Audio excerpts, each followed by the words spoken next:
Hey guys, welcome back to Wrestle Wellbeing. I'm your host Jim, and today we're carrying on the series of the Unseen Battles, where we're diving in a bit further into the wrestling industry behind the suplexes, the power bombs, and also the title reigns to something a bit more personal, a bit more something that people can actually connect with. I'm joined today by a very special guest. She is the current and reigning two-time UK women wrestling women's champion, Drew Ashlyn. Drew, thank you so much for joining me. Oh, you're very welcome. I'm excited. I'm very excited myself, but I'm also quite frightened because this is my first proper interview, so I hope this goes well.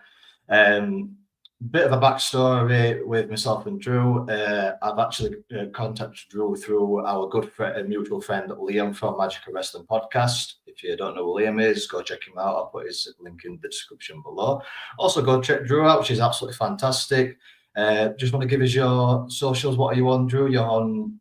You've got videos on YouTube. Yeah, so I'm on YouTube and Instagram as Drew Ashlyn MUA. I'm a makeup artist by day, so hence the MUA. Yeah, definitely. So, if it's all right with you, Drew, we'll just kick in with the intro and we'll start. Amazing, yes, go for it. Let's get into it.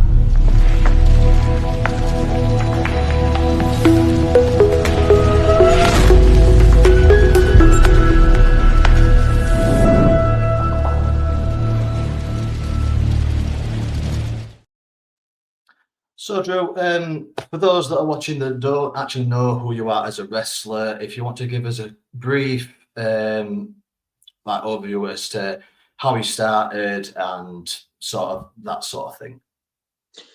So my character has the same name, and that was by accident. I used to wrestle. Well, I used to train back in 2013 with UK Wrestling, and I was a valet on WrestleBration 5. I was under the name Harley Ryder, which ended up making it into the papers, like the Daily Mail and stuff, and Daily Star.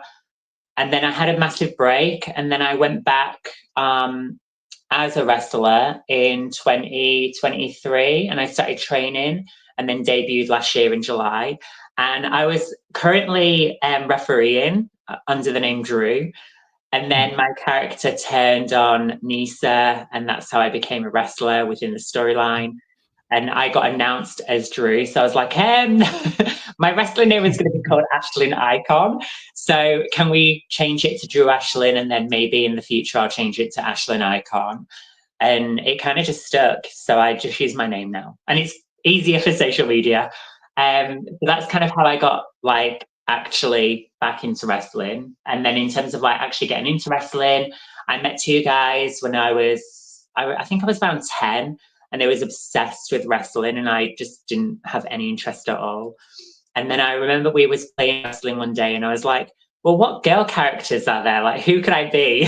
And they looked at me and was like, why do you want to be a girl character? And I was like, well, I just do, just don't question me.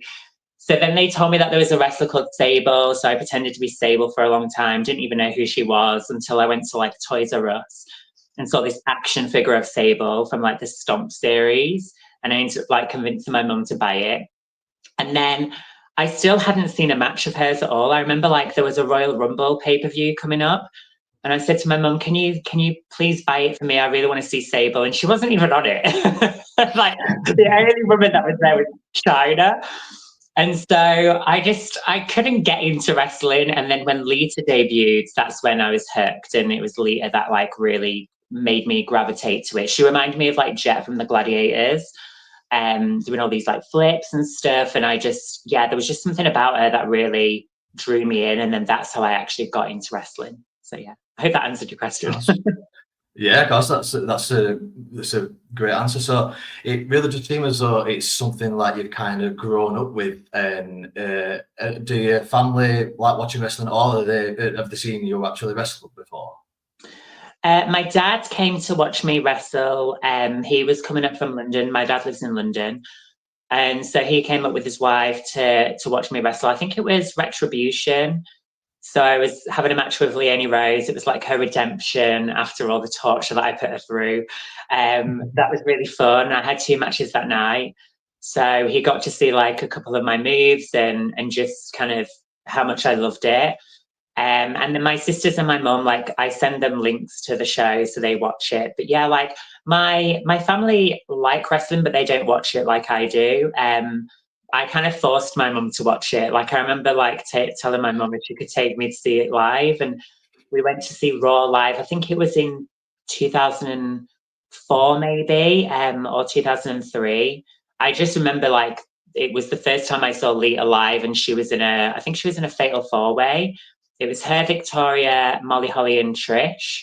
And then they came back later on, and it was when Lita got into that whole pregnancy storyline with Kane, and so she just lost the baby before the show that I was going to, so she wasn't actually on that show. But yeah, like my mum would watch it with me, and she would record it. You know, if I was getting up for school the next day, she'd like tape it for me and stuff. So yeah. Yeah, it's quite a pain for us in the UK. Obviously, we've got to get up at stupid o'clock to watch obviously things like WrestleMania and what have you. But obviously, back when we were kids, it was a lot more difficult because I think it was on like Channel 4 at like 3 o'clock in the morning sort of thing, and Channel 5 sort of thing. So it really does show obviously your commitment to the grappling. Obviously, quite a young age of 10 years old, wanting your mum to buy the pay-per-views and things like that for you to watch. So if you could give me your Mount Rushmore of wrestlers from past and present, who would you pick? Oh, like who are my favourites? Yeah, so like your top 5. Number 1 would be Lita, which I'm like so honoured because I got to do her makeup last year, which was incredible. So Lita would be my number 1, and then Jeff Hardy. I loved him growing up. Like, although his move that I did on Saturday was the end of my career at the moment. So yeah, Lita, Jeff. Who else? I love Rhea Ripley, obsessed with her. Like, I'm definitely obsession with Mammy. And who else? Who else am I into? I mean, I loved Eve Marie, which is controversial, not for the wrestling style, but more because I loved her aesthetic, like the red hair and stuff. But in terms of wrestlers, it'd probably be Lita, Jeff, Rhea, Charlotte Flair. How did I forget Charlotte Flair? I love Charlotte Flair. And then if I had to pick another guy, right now, I really like Penta. I think he's so cool. I love his little His dance. walk and yeah, his little walk to the ring. Yeah, he's very captivating, and I really like that. So I like any kind of like high flyers and stuff. There's too many to say. So for those of you who don't know what Drew is alluding to what happened on Saturday, unfortunately, she tried to emulate Jeff Hardy with a swanton bomb, and she ended up in A&E with is it a fractured foot that you've got at the minute, Drew? Yes, I've got a fractured heel. So I've done the swanton like a few times, and then I was like, oh, it's pay-per-view. I'm going to like go for it off the top rope, because I normally do it from the middle. And I've taken suplexes and stuff from the top rope, but I did it, and I think because I was just in the moment, I overshot it because I was so worried about, you know, hurting Kirsty. And so I overshot it so that I just touched her. But because I landed wrong, like my right foot like kind of landed on an angle rather than flat, whereas my left foot landed fine. And then I knew there was something wrong. I was like, that doesn't feel right. And at first I thought it was like the base of my shoe. I thought it like slipped out, you know, like the padding. And I was like, something don't feel right. So I was there rolling around, just being like, oh, like, thank you for the match, Kirsty. Like, amazing, you know, like, are you okay and stuff. I always do that with everyone. And then I started to like crawl up the ropes, and I was like, I cannot stand on my foot right now. And I'm like, how on earth am I going to get out? How am I going to leave the building? So yeah, so I've got a fractured heel. I have an appointment on Thursday where they will like let me know if I need surgery or not. At the moment, I'm in a boot, so my foot is resting up, and I'm on crutches. So like everything is taking me like way longer than it should just to like get around.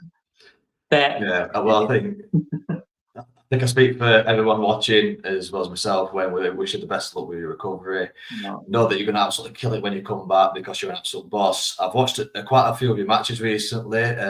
Myself and Liam actually reviewed one of your matches yesterday. It's going to be coming out tomorrow. Trying to remember who it was that you faced against, and I can't remember. The name escapes me, but from a couple of months ago. And I've got to say, Drew, I'm absolutely blown away by what you can do in the ring. It really does show how you try and take styles from the wrestlers that you were influenced in and put your own style on it.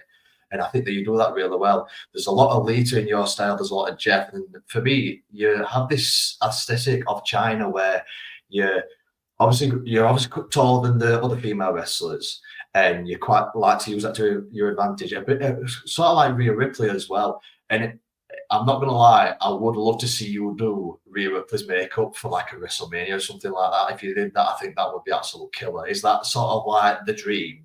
That would be insane. Like, there's a few wrestlers that I would love to do makeup on. Like, I would love to do, obviously, Lita's again. I'd like to do Rhea Ripley, Charlotte Flair, because she's very like all about the rhinestones. But yeah, like that would be incredible. I was gonna do like a Rhea Ripley makeup for one of the pay-per-views, which was Day of Reckoning, because I got teamed up with Edward Crowley, who was like very like gothic-y vibes. So I was going to do that, and then I just was like, no, I'm just going to stick to my normal glam.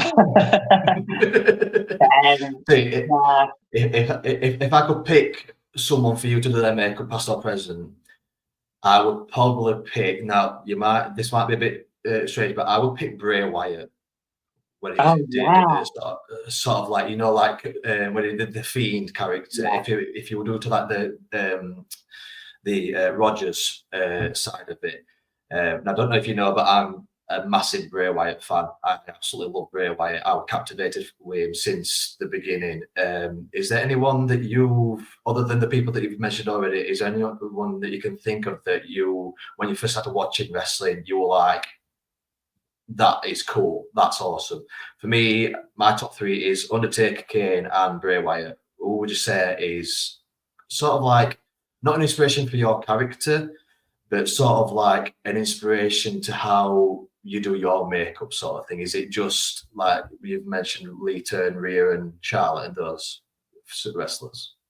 Yeah, I think like, I mean, for my character, the influence, obviously Lita was like a big influence, but in terms of like the character's personality, I'd say Trish Stratus was, the heel Trish. She was like someone that I really was influenced by because I really liked her witty and sarcastic attitude. Like there was something really like captivating about her. Like when she spoke in the ring, like you really felt it and you really hated her, and that's what I loved. And then Kane, like I really liked Kane and The Undertaker. I thought they was really cool and badass. In terms of like the male wrestlers, Randy Orton was someone who I really liked just because I loved the way he moved and stuff. Like when before he does the arcade, when he goes into Viper mode and he's there slithering on the floor, like that was really different because not many people do that. And it's more like the movements of how a wrestler, like what they do in the ring, like that really draws me to them. So yeah, and Maurice as well. Like I really liked Maurice, but again, I liked her kind of, sarcastic attitude of just constantly loving herself. And I've definitely taken aspects of that, like especially when I go to the ring now, like I come out as if I'm on a catwalk and then do like the whole voguing, and then when I'm on the apron, I'll do like a little devil sign with my like fingers. But when I'm wearing the championship, it's harder to like, hold. But when I wasn't champion, I'd come out and I would do like the rock sign like that. And then as I like bring my hands down, it would go into like a little devil horn. So yeah, I don't know if I've answered your question or not. Honestly, you can say as much as you want or whatever. You can go off tangents if you like. It's completely fine. I've absolutely no problem. So in terms of whether you prefer, would you say that you prefer being a heel, or do you say that you prefer being a face? I'm guessing you like heels because obviously you've mentioned quite a lot of heels in your time on the show so far. Yeah, so when I first valeted in 2013, I was only there for like maybe 2 or 3 months. I started training in June of 2013, and then I I did the Wrestlebration, which was July, I think it was. And then I stayed for like maybe 2 more months, and then I had a break. So I was a face when I came into it, and I just wasn't comfortable at all because I was so worried about what people thought of me. And it was like, I hope they like me. I just want to be liked. And then when I came back, I did actually no, I did a show for Matty Jones at Squared Circle in 2024, just before I debuted. And again, I was a face then, but I don't know, there was just something about it that I just couldn't get to grips of. And I think it's because I'm quite insecure sometimes. So like I worry a little bit about what people think. And so when I was like thinking of a character, and like it was Dan who or Dylan Chase was like, maybe you should be a heel because we don't have a lot of heels. And when I really started to like research it, I was like, okay, yeah, heels are my thing. I mean, growing up, I always liked the baddies in films. Like I remember watching Disney films, and I never liked the princess. I always liked the villain, like Hades in Hercules or Maleficent. Like they were always someone that I was drawn to. I don't know why. I think it's the sassiness and the like over the top, like, aesthetic. But yeah, like a heel, I couldn't imagine being a face, and I don't think I'll ever want to be a face. The only way I could be a face is if I have a big comeback and I come out to save one of like the baby faces that's really over and save them. That's the only way I could ever be a face. But I just don't want to do that. I love being a heel, and I love being hated. I think my personal favourite heel of all time is Scar from The Lion King, just because I love the Be Prepared song that he does. It's one of my favourites. You know what? Growing up, I didn't even realise Scar was a guy at first because I just saw this black eyeliner. I just always thought Scar was a girl. I was like, oh, she's very like badly sounded girl. But yeah, Scar was like so sassy, like definitely a cool character. Brilliant, fantastic. So we're going to get into your journey as a wrestler, if that's okay with you. So my first question for you is, first of all, for those of you that are watching that don't know, Drew is actually trans. She's the first trans wrestler in the UK, if I'm right in saying that, Drew? Yeah, I was classed as it, but I don't think I technically think there was probably someone else, but I just took that title and ran with it. We'll say that you're the first anyway, because you're a boss-ass bitch, so. So, as a trans wrestler, Drew, what's been the wildest ride or coolest win you've had that kind of feels unique to your journey? And what's been the trickiest bit of your journey so far? Within wrestling? Yeah. So what was my like favorite win? Do you mean? So the wildest ride or coolest win that you've had so far in your wrestling career? Oh, okay. So the wildest ride, I'd say the match that I had with Leonie Rose at Revolutionary Road. We was the main event, which I was really shocked that they even let me be in the main event because I still feel like I'm still learning so much. And then to have that honor of being like, no, you're going in the main event, that was really special, and I was really grateful for that. But to actually do it for 30 minutes, I was like, wow. And I remember Leonie had planned the entire structure of the match, and she's incredible at like the psychology of it.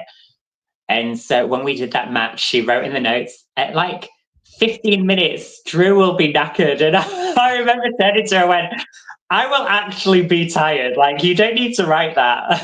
I will be exhausted. So that was probably like my favorite win within my like wrestling journey. Oh no, my favorite, because I didn't win that match. My favorite win was probably, what was my favorite win? Probably when I won the title. That was like so special because I genuinely didn't even think that I was going to win until like, I remember getting there, and I remember telling like everyone all week, I was like, oh, I'm not going to win. Like, there's no way they're going to let me win.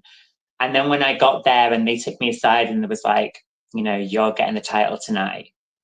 And I was like, are you sure? Like, are you okay? Like, are you just winding me up? And it wasn't until I saw my name on the cards and it says the winner Drew, and I was like, wow, like I can't actually believe they're letting me win. Like, especially so early on. Like, I debuted in the July, and then this was September that I won. And so like it was that was a special moment, but it was the way that I won and how I ended up like crushing Leonie's leg with the chair after and just got even more heat. And I think that really solidified like my character and how she just doesn't really care about anybody but herself. That was my favorite win. Yeah, that's great. So obviously when you get told that you're going to win the title, obviously on the night itself, is that sort of like, does that add to the pressure, or does that sort of like give you quite a high that settles your nerves sort of thing? What goes through your head on the night, like of the night that you get told you're winning the title tonight? I think for me that it wasn't so much the winning the title that was the pressure. It was more of like the pressure of, am I ready? Because I genuinely didn't even think that I was ready for my debut. It kind of just happened. Like they needed someone to team up with Anna to go against Nisa and Ruby for the tag titles, and I was just like the perfect fit at the time. But they hadn't seen me wrestle, like they didn't know what my character was going to be like until the night. And I think that's when they kind of was like, okay, like this is a really cool character. So it wasn't the pressure of actually winning the title. I think it was more the pressure of, right, I've got to run with this title now. Like I've got to prove to everybody that, you know, I do deserve it. But for when it comes to like a show, like my main concern is just not messing up. So like if anyone's ever like wrestled me, they know that I go over the match over and over and over again, like a million times until it's just drilled in here. And it's only recently where I've really kind of understood the psychology of a match and the structure of a match as well and the terminology. Because before I'd be like, right, so I've got to be over here and then I do this flippy thing and then that person just hits me. And whereas now it's like, right, they do a gut wrench suplex and, you know, actually using the proper names. Yeah, I think I don't care about winning or losing. It's more just making sure that the match was really good. The person that I was wrestling was like safe. You know, I don't really worry too much about me getting hurt. It's more making sure that the other person doesn't get hurt. Clearly, as you can see. So yeah, like it's crazy. I think it's more like the pressure of, you know, they trust me do they actually trust me to have this title? Which they do. That's fantastic. So going to outside of the ring, how have fans and also other wrestlers generally reacted to your story? Has it been mostly good vibes, or have you faced any controversy, and how have you dealt with that controversy? A lot of people like, do you mean like my personal like actually being trans? Yeah. So your personal story. So everyone that I've worked with and wrestled and trained with have been so supportive. Like everyone kind of looks past that. I think it's my own insecurity that's like, you know, is it going to be an issue? And I remember like a few people was like, oh, how can a trans person wrestle females? You know, and it's like, well, I wrestle guys as well. And, you know, the cisgendered females wrestle guys as well. You know, that's wrestling. But I've not had any kind of negativity within the wrestling world. I've had a few comments from like, you know, people that come to the shows. Like there was one little boy on Saturday that was like, why do you sound like a boy? And I was like, what? What are you on about? I couldn't even hear him because I was like, in my head, I was like just thinking about the next spot. And then I remember walking out and he said it again. I was like, well, why do you sound like a girl? You know, and just fighting back and just trying to stay in character. But yeah, like I think because I'm a heel, if I get booed, then I know that I'm doing something right. So if someone is negative when it comes to like, you know, in fact, actually, I had a show with, and Liam had come to it for Super Pro Wrestling, and there was like, there were a kid in the audience that said, oh, was it a kid or was it an adult?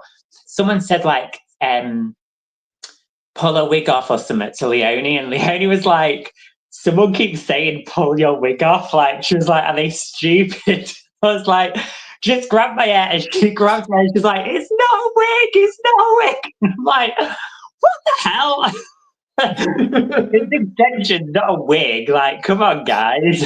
Yeah, like I was just sometimes I just find it funny. Like when people say it, I'm just like the amount of times I have to hold myself back. Like when people say you suck, and I remember it's like a family show, and I'm trying to like be like controversial, but at the same time, I'm just being like, remember it's a family show, Drew.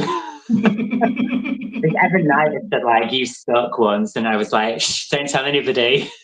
And his face just dropped, and he didn't know what to say. So yeah, like everyone in terms of like the wrestlers, they've all been really cool, really supportive. And the thing is, like, it's never been brought into a storyline. Like, I'm not actually like out as a trans wrestler. I think it's just a part of me.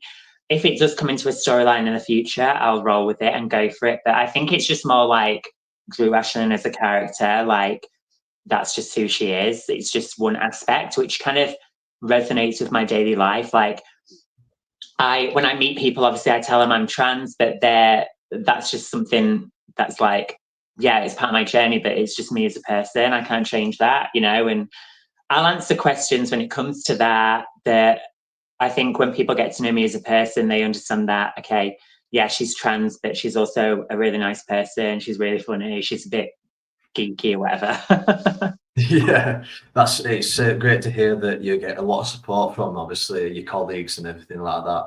It's nice to see that obviously fans as well obviously give you a lot of support. It's always absolutely insane when I watch your videos with Liam and the crowd reaction that you get. Mostly you're getting booed, so straight away we say she's doing a job right. We know that you're doing your job right because you're bossy. We've actually got Liam watching us right now. He says that he forgot about actually coming to the show that you just mentioned. So out to Liam. Hope you're enjoying this one, mate. I'm not cocking it up so far, so we're doing all right. When he came to watch me, we was chatting because everyone's like, "How tall are you?" And I'm like, "I'm 5'11". Like that's how tall I am. And I actually measured myself the other day, and I think I'm just under 5'11 now. It must just be me getting old. But yeah, like I'm 5'11", and everyone's like, "No, she's 6 foot. She's way taller than that." And I remember saying to Liam, I was like, "Next time you come to the show, like bring a measuring tape, and you can actually measure me." But yeah, I think on camera I look a lot taller compared to the girls because, like, especially with Nisa, she's so short, bless her. So it just looks like the BFG giant. Yeah, you probably feel normal next to myself and Liam because I'm 6'3" and I think Liam's like 6'4". So Yeah. you'd probably feel about normal size next to myself and Liam. Yeah, although when someone sees me on a night out, I'm probably like taller than because I wear like the biggest heels ever. Like I end up being like 6'3" or something. So yeah, but I'm 5'11", just to clarify to everybody. That's brilliant. So wrestling, as we know, is tough on the body, as you are example of that with the boot on your foot. But it's also got to be intense mentally as well. What kind of mental challenges have you faced in your career so far? I think that like the self-doubt. Also, by the way, I say like a lot. I do apologize. It's really annoying. But, yeah. So yeah, the self-doubt is probably the toughest thing because you'll be in training, and if something doesn't go right, or I remember for me for ages it took me so long to just get to grips with doing a combat role.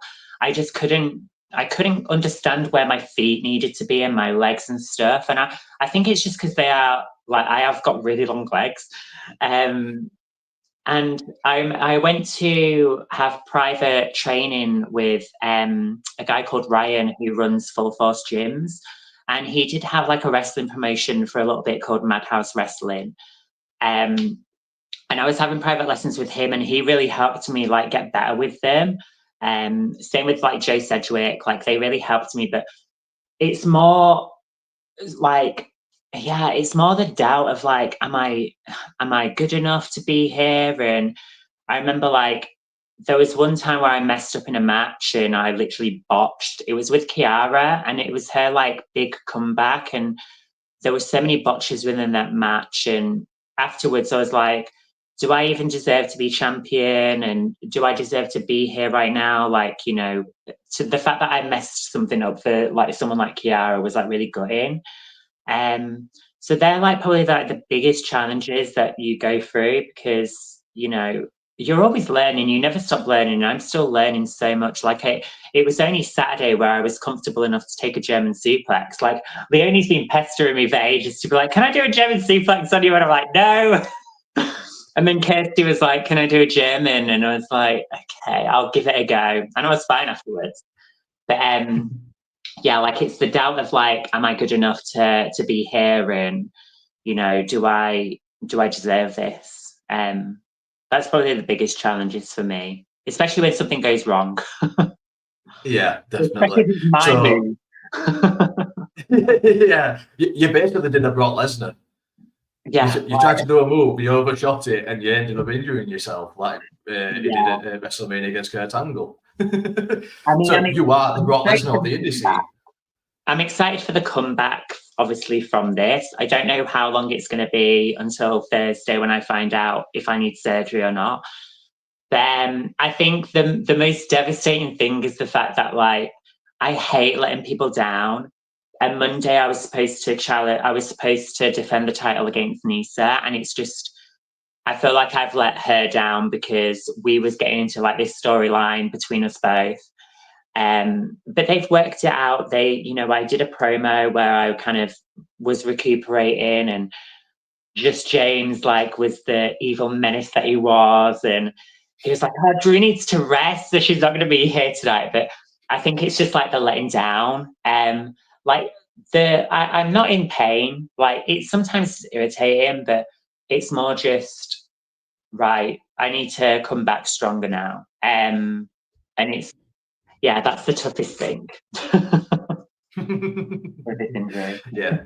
So Liam has actually commented again saying that he's not buying that you're under 6 foot. So definitely next time that Liam sees you at a show, he's going to have to take that tape measure to make sure and actually measure. Hopefully, if I'm not busy when you do come round our neck of the woods, I can come and watch you as well because I'd love to see you in action personally. Well, I'm supposed to be wrestling for Super Pro, I think in August. I think it's in August. Okay. And it's going to be a tag match, which is going to be fun, but obviously I won't know if that's going to go ahead until Thursday. So, yeah. Yeah. Everything's up in the air. Yeah. So, as we've alluded to, with travel and obviously performing and being in the spotlight of being a professional wrestler, how do you make sure that you're keeping your head on straight and you keep yourself feeling good? Obviously, in any times that you're feeling down, if you're having anxious moments and things like that. I mean, there's times where I can go through like really down days. I think that just comes with the territory of being trans because you're dealing with gender dysphoria. I think because I'm 36 now, so I'm at an age now where I'm so used to being who I am. But I think for me, whenever I do go through like a mental block of getting down, I just have to kind of fester in it, and just be really lazy and listen to music, depressing music, just to get the emotions out. But at the same time, then I kind of like, because I used to record my like journey. I don't really do it so much now, but I feel like I should. I would look back at old videos and be like, wow, like I've progressed so much. I think because I see myself every single day, like I don't see the change. Like even when I had facial surgery, like in my head, I've always looked like this, but when I look back at videos, I'm like, wow, you did not look like that. Like, whoa. Like, what the hell? It's crazy. So like that helps me get through tough times because then I'm like, you got through that. And at that point in your life, you thought it was the end of the world and it wasn't. And even with this situation, like I know it's not the end. I know that I'm only just getting started. And I think that's the hardest thing is I feel like I've just got started. I feel like I've just got my character really solidified. And I was getting better in terms of like selling and the moves and expanding my moveset and taking risks. So I think that's the the hardest thing now. And I think it's just a case of I just need to keep myself occupied. Like, I like being really busy. Like, a lot of my friends are like, God, you never stop. I'm like, I know, because I like being busy. I like doing things, whether it's wrestling or, doing makeup or performing. It's like, I just like doing stuff, because I try and look at life as like, this is my life. I only get one shot, and I'm not going to be able to do this in 10 or 15 years time. Because I'm not a spring chicken anymore, I'm getting on. So yeah, I just, even though this is not the best situation, I'm just trying to take each day as it comes now and just see what happens. Brilliant. I think I speak for everyone when I say that we wish you best of luck in your recovery, though. So you've obviously mentioned that you've got friends outside of wrestling as well as inside of wrestling. Has any of the people that you've met whilst working in the UK wrestling scene, have you met any people that have been super helpful with your mental well-being at all? Have you had times where you've needed to talk to someone, you've been able to go to talk to any particular person, and how have they sort of helped you with your mental well-being? Yeah, like the girls at UK wrestling are incredible, and they're always, asking how I am, especially Ruby. Like, at the moment, Ruby's messaging me every day.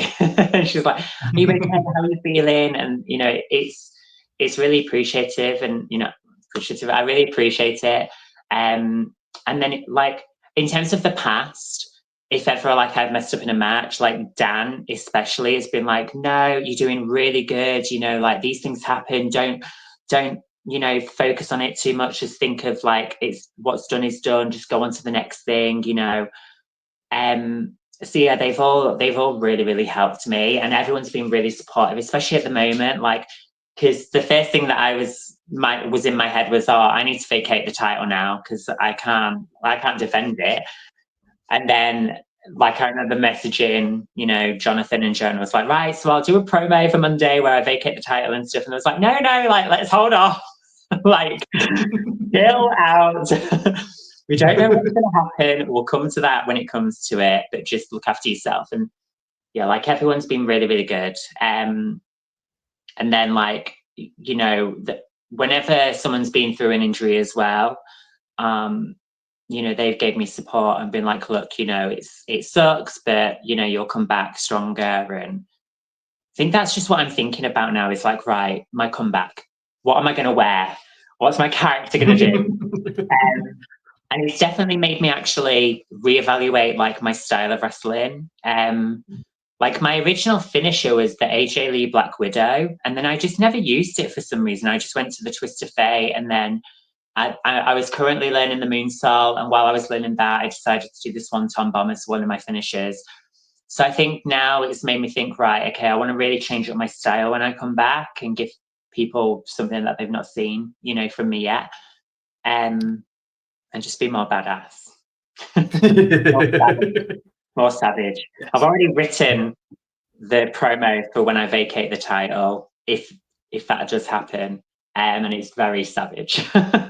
It's the best way to be, especially with yourself, Drew, because like I say, you are a boss ass bitch and you will absolutely tear it up when you come back. I know for a fact that you will. Thank you. So have you got any tips for any people that are watching that in the same boat as yourself, if they are trans or if they're having any gender misidentity sort of thing, especially if they're in jobs where they're constantly being looked on, they're constantly being watched, about taking care of their mental health? Do you have any advice for those people or just people in general? I think just remember that it's not going to happen overnight. I think a lot of people think that everything happens so quickly, and it really doesn't.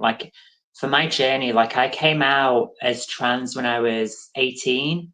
I got hormones when I was 21, and then you have to go through a 2-year process of living as the gender that you want to be, and before you can have any kind of surgery or anything like that.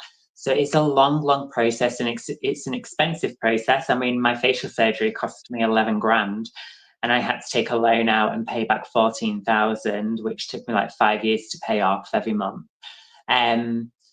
So it's a hard journey, but just remember that, you know, you're not alone. There are people out there, and just maybe document it, write a diary, write the good things that's happened that day. And don't listen to what people have to say. I know that the media at the moment is really dead against trans people, which I find so baffling, because I remember when we felt like I filmed a TV show back in 2011 called My Transsexual Summer, and it kind of focused on 7 trans people. We all went into this big, massive house in a retreat, and it focused on our lives. And you got to see what we went through on a daily basis rather than just surgery. And for me, like, my struggle on the show was I couldn't get a job. Like, you know, people would refuse me employment because I was trans. And we actually captured that on film, where someone refused to have me work for them because they said I'd make people feel uncomfortable. And then it's like I felt like we did progress within, you know, over the years, but I feel like it's going back now.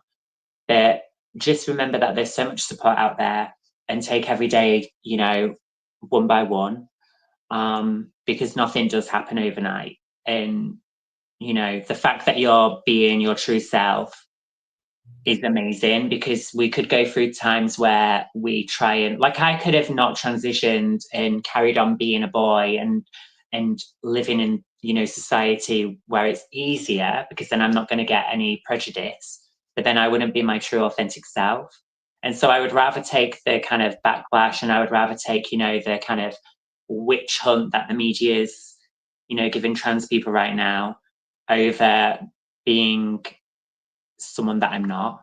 You know, I always say, like, it's like, you know, like drag, like when I was a boy, I always felt like I was just dressing up as a boy, whereas now it's like this is who I am, you know? Um, yeah, and just find things that make you happy. So for me, like, if I get a down day, I'll draw, because I love art. I love being creative. Um, you know, I'll watch funny memes, I'll watch funny videos, just to, you know, get my spirits up. And it really does help. And then I kind of like think about like what, you know, what I appreciate in life. I've got a really good supportive family. I know some people don't. You know, I've met a lot of trans people that don't have a supportive family, but you can find family, and you can create family within friendships. And I have like my own separate drag family, you know, who I used to perform with, who are just incredible people, and some of the most inspirational people that I've ever met, because, you know, they also know what it's like to be a minority. So yeah, my advice is just be who you want to be. Don't let people tell you who to be, because then you're just gonna live your life through how other people want you to live, and that's not how it should be. Like, at the end of the day, like, if you're not being yourself, then there's no point in being you. We'd all be boring then. I think that sums it up absolutely perfectly. So obviously, with you being, we're going to say, the first trans wrestler in the UK, do you feel as though you have a sort of like an awesome platform to speak up for the trans community in wrestling and beyond? And how do you approach that? Yeah, I mean, my character probably doesn't, because my character to represent the trans community.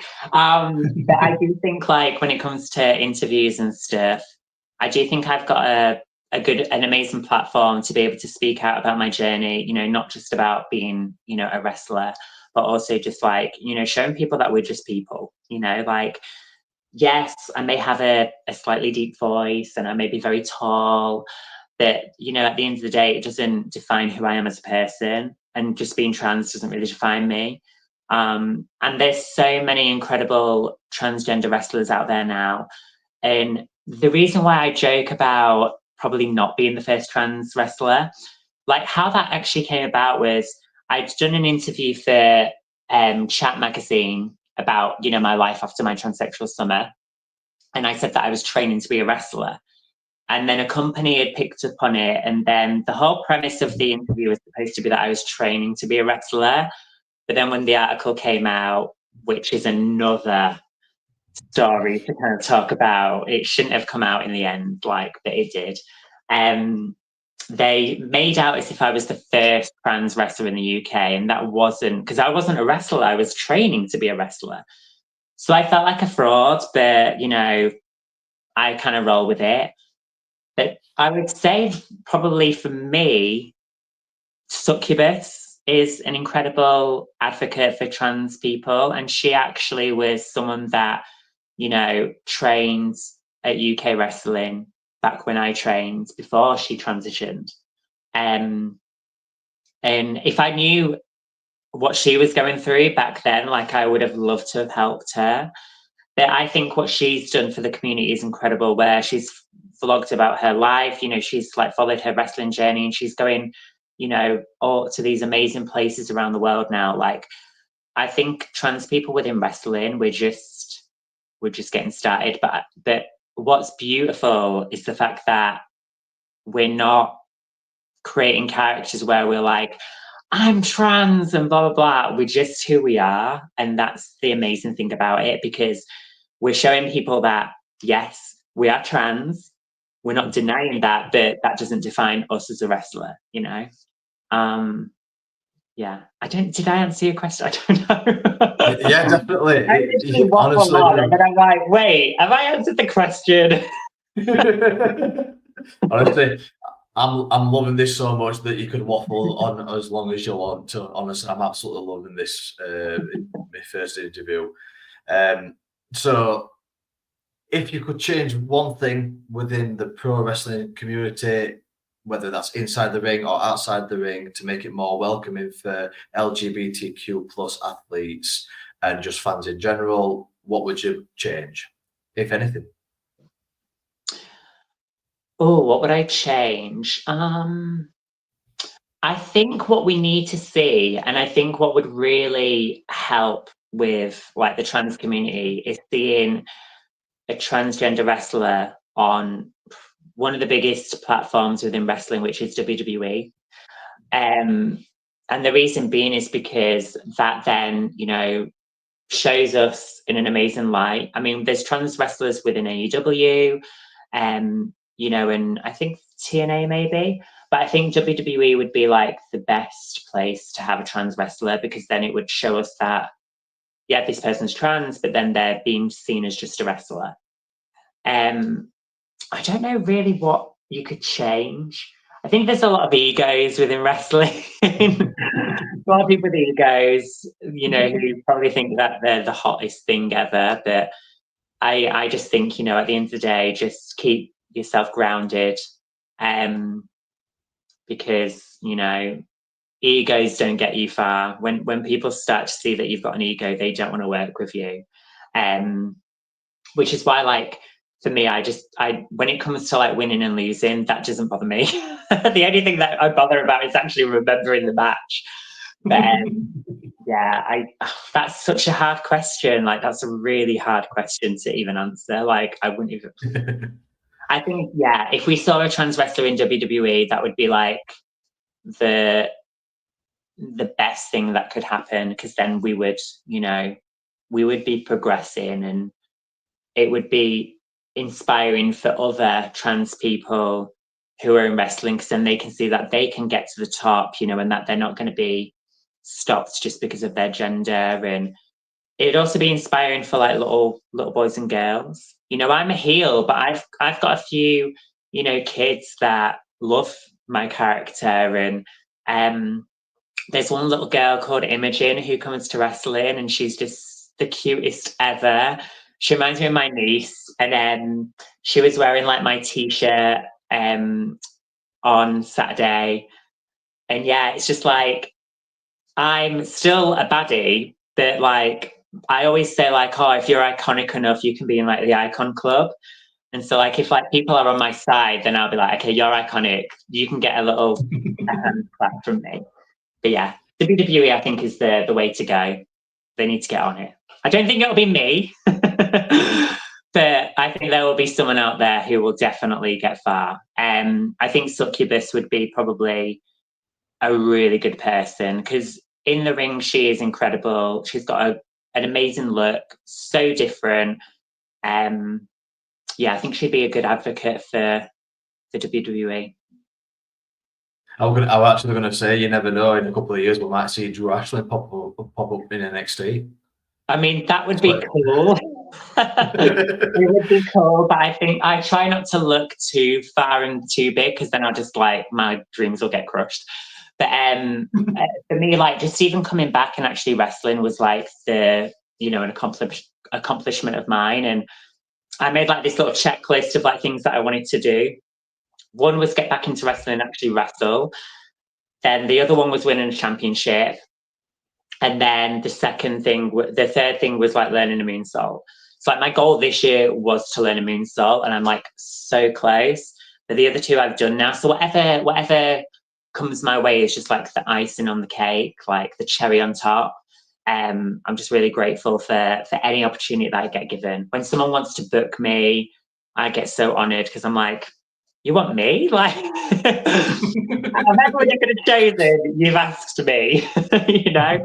And when I get asked to be on like Ignite or Friday Night Showdown and then the pay-per-views, and I see like my face on the poster, it's like, wow, like, you know, I'm actually living a dream that I never thought I would be living right now. So if I did ever get to like NXT or AEW or any company, that would be incredible. But I wouldn't be upset if I didn't, because I'm still achieving what I want to do, and that's kind of making a name for myself, and also being a part of like history, you know, within UK wrestling and elsewhere. So yeah, my goal this year was I was going to do a tour and like start going to like different companies and wrestle, because I lose my job on Saturday, so I have no job after Saturday, so I'm like a free agent, and then this happens, and I'm like, no.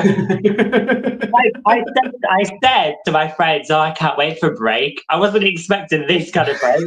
Didn't sign up for this, but you know, we roll with it. We'll deal with it. We'll figure it out. Brilliant. So you've kind of actually answered my next question. What is next for Drew Ashlyn? Is there any big dreams that you've got, and what's the next big thing for either in wrestling or in your personal life that you want to achieve? What's the next big goal for Drew Ashlyn? The next goal when I'm healed is to have a comeback and then just kind of really run with wrestling, because I don't know how many years I've got left in me, you know. And I want my body to be in okay shape when I'm like 40, which is only in a few years. So my goal is to really run with my character, make a name for myself. I want people to like know who Drew Ashlyn is. And if it is getting to like one of the big companies, incredible. But I think just wrestling around the UK would be like, you know, the best thing I could do, because then it just shows that I'm actually living one of my dreams, showing people who I am as a person, inside and outside the ring. Yeah, that's the goal. But at the moment, the goal is to get healed. So we've got a quick question from Liam. How's Courtney doing in wrestling? Courtney's doing good. She's still training and really building upon her character. The reason why they put Courtney with me is because I'm quite confident as with my character. Like, I know who my character is, you know. And I think they put her with me just to kind of get her on, you know, Ignite and the shows, and get her feeling comfortable being, you know, out there. And on Saturday, she got to do a little spot where she gave a crossbody to Kirsty, and then she went for another one in our one-to-one match, where Kirsty caught her and then, you know, slammed her down. So Courtney's doing good. And obviously, eventually, Courtney wants to be a face. So eventually, you know, she will become a face. But at the moment, I'm manipulating her. So I don't really know what's next for Courtney, only because I don't really know what's next for me. But But I would hate for her character to be put on the side just because of me. Like, I don't want that to happen at all. I would love her to continue, and hopefully she can debut, you know, regardless as to whether I'm there or not. And yeah, like, I don't know what else to say.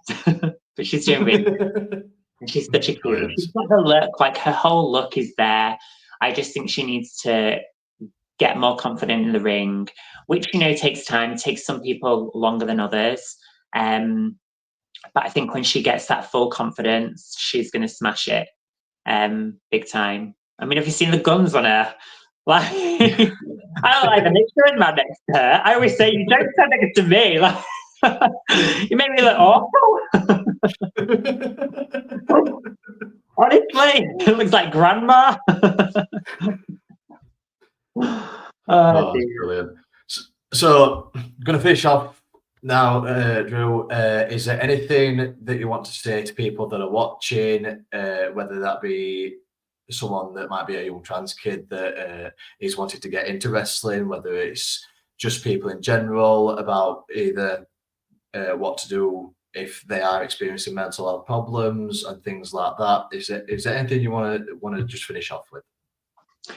I would say don't be afraid to talk. I think we all get so, you know, in our own heads and we bottle everything up. And talking is the best thing. It can really brighten your day, and it can, you know, take a weight off your shoulders. So if you're discovering that you're trans, you know, and you're worried about like what your parents might think, try and seek advice, you know, through friends, and then, you know, speak to like your doctor about that. In terms of wrestling, don't ever let anything hold you back. It's going to be tough when you take them first bumps and then rolls, and you're always going to doubt yourself and being like, is this for me? But, you know, the work will definitely pay off. And then what else was I going to say? I can't remember. My head's like, yeah, just don't let people tell you how to live your life how you want. And whatever is going on in the media at the moment, just don't even let that affect you, because, you know, they're always trying to like, I just think that they're trying to find a way to kind of cover up what the real issues are in the world, which is poverty and the economy and stuff like that. You know, they're just trying to like find something to kind of, you know, cover up. But yeah, just follow your dreams and don't stop being you, regardless as to whether you're trans or not. And if you are struggling, then there are so many avenues out there where you can like reach out. You know, there's so many helplines that you can talk to, and they do really help. And, you know, find things that make you happy. Don't try and do things to make other people happy. So yeah.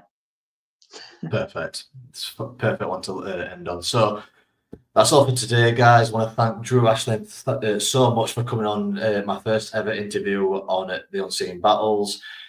If you are struggling with your mental health, as Drew says, please get help. If that's talking to your friends, if you're talking to family, if you're talking to a mental health profession, there are groups out there that help with mental health. Obviously, myself, I'm an advocate, and I'm also a facilitator for Andy's Man Club. It's one of the largest clubs in the UK that help men get talking. There's also the Mind Charity, and there's also Samaritans. Is there any outlines for trans people at all, Drew, that you know of? I don't know so much for helplines. I know that there's, you know, places like Mermaids.